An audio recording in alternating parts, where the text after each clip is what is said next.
E aí, galera do Desenrolado, vamos lá? Continuar a trabalhar aí a questão das fontes de energia. E aqui em especial hoje, a gente vai trabalhar a questão da energia nuclear. Rafael, faz aquele contexto aí que a gente sempre gosta, aquele contexto envolvendo atualidades. Por que falar hoje da energia nuclear? Por que as provas cobrariam energia nuclear? Tá? Entre elas o Enem, por exemplo. Então eu costumo falar o seguinte, parecia que o fantasma da energia nuclear já tinha ido embora. Só que, se você for lembrar, em 2011, nós tivemos aquele acidente em Fukushima, uma cidade japonesa, envolvendo uma usina nuclear no país. Isso trouxe de novo para o debate atual essa questão, a polêmica, tá? De se utilizar ou não essa fonte de energia. Tranquilo? Fora isso, eu também vou fazer aqui outro contexto com vocês. A questão do programa nuclear, por exemplo, da Coreia do Norte e do Irã, que é um tema sempre polêmico, traz aquela desconfiança mundial e coloca de um lado os Estados Unidos e seus aliados europeus, tá? E também a Coreia do Sul, contra a Coreia do Norte e praticamente um dos seus poucos aliados, que vem a ser quem? O país, a China, vizinho ali à Coreia do Norte. Tranquilo? Então, se liga aí no contexto, desse debate atual envolvendo a energia nuclear. E tem mais um que eu acho bacana, e isso aí as provas abordam demais. O que é? A questão de ser uma fonte limpa. Rafael, uma fonte limpa, se eu for pensar em aquecimento global, tem até ambientalista defendendo hoje o uso dessa energia. Por quê? Porque ela praticamente não produz grandes quantidades de poluentes atmosféricos para o chamado aquecimento global. Rafael, pra você ver, né? Tão polêmica, tão contestado pelos ambientalistas, pela questão do lixo, problema aí de vazamento, a questão da insegurança pelas armas nucleares, e de repente tem ambientalista defendendo o seu uso. É por isso, porque praticamente é uma energia poderosa, produz uma grande quantidade de energia para o mundo, tá? E o detalhe, bacana, não produz praticamente esses poluentes atmosféricos e poderia até contribuir para amenizar o chamado aquecimento global. Então vamos lá? Bora? Primeira coisa, energia nuclear também pode ser chamada na prova, galera, de energia atômica. E essa energia atômica ela é conseguida através de quê? De um processo químico chamado, físico-químico, fissão nuclear. E essa fissão, geralmente, ela é feita a partir da quebra ali do chamado urânio. Tranquilo? Então vamos fazer aqui uma interdisciplinaridade, um pouquinho aí com a física, com a química. Olha o nome aqui do processo, fissão nuclear. Depois você vai atrás de ver, uma dica legal, a diferença entre essa fissão e a fusão nuclear. Isso é bacana na parte de química e de física. Eles podem abordar muito isso daí, tá? E aí vamos lá. Para poder utilizar esse urânio, eu tenho que fazer um processo chamado enriquecimento. O que seria esse enriquecimento de urânio? Basicamente, é você separar o urânio chamado 238 do 235. Lembrando que o 235, ele é o melhor. Ele é aquele urânio considerado o físsil. E aí um detalhe, a gente fala sempre energia nuclear, o aluno sempre fica pensando em energia nuclear só do ponto de vista da insegurança, do vazamento, a questão das armas nucleares, e ele não pensa que eu posso, de repente, ter energia nuclear para produzir energia elétrica. Eu posso ter um uso bacana da energia nuclear, que seria aqui na medicina. E claro, o mais polêmico de todos, que gera insegurança, a possibilidade sempre de produção de armas nucleares. Mas aí vamos lá. Falei de enriquecimento de urânio. Você tem que enriquecer urânio entre 3 a 5% para poder gerar eletricidade. Para poder utilizar na medicina, você tem que enriquecer a níveis aproximados de 20%. E para você conseguir chegar até a arma nuclear, você vai ter que enriquecer isso a 90% até mais ou menos 95%. Então fica essa dica também interessante aí para vocês. Vamos lá. Continuando aqui agora, 2 linhas do tempo. Para falar do quê? O contexto histórico-geográfico da energia nuclear. Energia nuclear é muito antigo. Agora, para a gente da área das ciências humanas, a maior importância ocorre a partir da Segunda Guerra Mundial.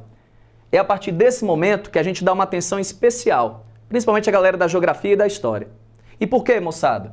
Porque, primeiro, foi aqui na Segunda Guerra Mundial, vamos ao ano 1939 até 45, que praticamente nós tivemos a primeira utilização, e até agora a única, né? Utilização de uma bomba nuclear contra uma nação. E envolveu quem? Os Estados Unidos, que construíram a primeira bomba nuclear na história, e em 45 lançaram na cidade de Hiroshima e depois Nagasaki. O que eu acho bacana, muitos físicos que participaram desse projeto de energia nuclear nos Estados Unidos eram físicos, alguns deles italianos e alguns até alemães, que fugiram muitas vezes do nazismo e do fascismo e foram para os Estados Unidos. Durante a Guerra Fria você vai ver muito isso, gente que mudou de lado. Um caso emblemático também foi na corrida espacial, no qual um engenheiro espacial alemão praticamente foi o responsável por desenvolver o projeto ali espacial dos Estados Unidos. Então bacana, né? Então foi nesse contexto aqui, isso apressou a rendição do Japão, mas gerou um problema que foi a morte de aproximadamente 200 mil pessoas envolvendo essas duas cidades japonesas. Note, até aqui, só os Estados Unidos com arma nuclear. E aí eu costumo dizer o seguinte, passado a Segunda Guerra, nesse período aqui, até 79 mais ou menos, nós tivemos várias outras nações procurando desenvolver sua própria arma nuclear. Vamos citar algumas? Então vamos lá, olha a dica. Fora os Estados Unidos, quem é que ficou doido para ter sua arma nuclear? Quem? Pensa aí. Guerra Fria, quem era o grande rival dos Estados Unidos? Muito bem, é isso aí. A União Soviética. Em 49, a URSS chega a sua bomba, envolvendo até a questão de espionagem da bomba americana, do programa americano. Beleza, tá certinho aí. Gostando de ver. Então vamos lá. Fora a União Soviética, foi a vez da Inglaterra, a própria China e a França. Eu costumo chamar esses 5 países de clube atômico. Era o clube nuclear. E esse clube ele não aceita penetras, não é isso? Nenhum clube gosta de ter penetras. Mas esses penetras eles apareceram. Rafael, quais países foram esses? A Índia, que veio a desenvolver sua arma nuclear. E aí quem é o grande rival? Quem é? Grande rival ali, vizinho à Índia? O Paquistão. Muito bem. Se a Índia tem, eu também vou ter. E aí o Paquistão foi lá e fez a sua bomba nuclear também. E depois, Coreia do Norte. E há aqueles países ainda que a gente tem a suspeita, como no caso de Israel, se possui ou não possui ogivas nucleares. Houve uma grande suspeita também em relação à África do Sul. E, recentemente, há essa grande suspeita em relação a quem? Ao Irã. Se ele está ou não está desenvolvendo seu programa nuclear para fins de desenvolver sua própria bomba. Tranquilo? Até aí, beleza? Podemos continuar? Então vamos lá. 79, eu tive o primeiro grande acidente nuclear envolvendo uma usina. Eu tive aqui Three Miles Island. Rafael, país? Estados Unidos. Então foi o primeiro acidente radioativo a chamar a atenção de todo mundo para o perigo de produzir energia elétrica a partir de uma central radioativa. E aí, beleza, não foi um acidente também de grandes proporções assim, mas em 86 nós tivemos um acidente que foi até hoje o pior da história, que envolveu a chamada usina de Chernobyl. Rafael, onde é Chernobyl? Lembra não? Bora lá? Antiga União Soviética, mas hoje seria um país independente, que é na Ucrânia. Ucrânia que está aí sempre nos noticiários e tal. Beleza. Então, antiga URSS, hoje não existe mais, hoje seria na Ucrânia.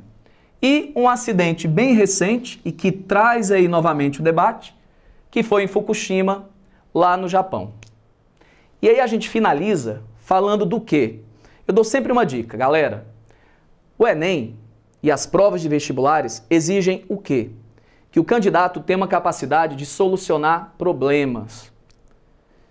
E entre esses problemas, toda energia, tá, que você encontrar, toda fonte, ela sempre vai ter vantagens e desvantagens. Aí lá na prova, ele vai exigir isso de você e que você coloque numa balança e veja se realmente vale a pena optar ou não por ela. Agora, não existe almoço grátis, lembra? Toda energia ela vai trazer vantagens e desvantagens. Vamos bem rapidinho. vantagens aqui da energia nuclear. Pega a primeira, no começo da aula. Não produz gases poluentes para o aquecimento global, pelo menos não em grandes quantidades. Vamos outra. Não depende de fatores naturais, como o clima, para funcionar. Isso é bacana, né? A hidrelétrica depende. Energia solar e eólica dependem. Essa daqui não. Vamos lá? Outra vantagem. Tem muita quantidade de urânio ainda no mundo.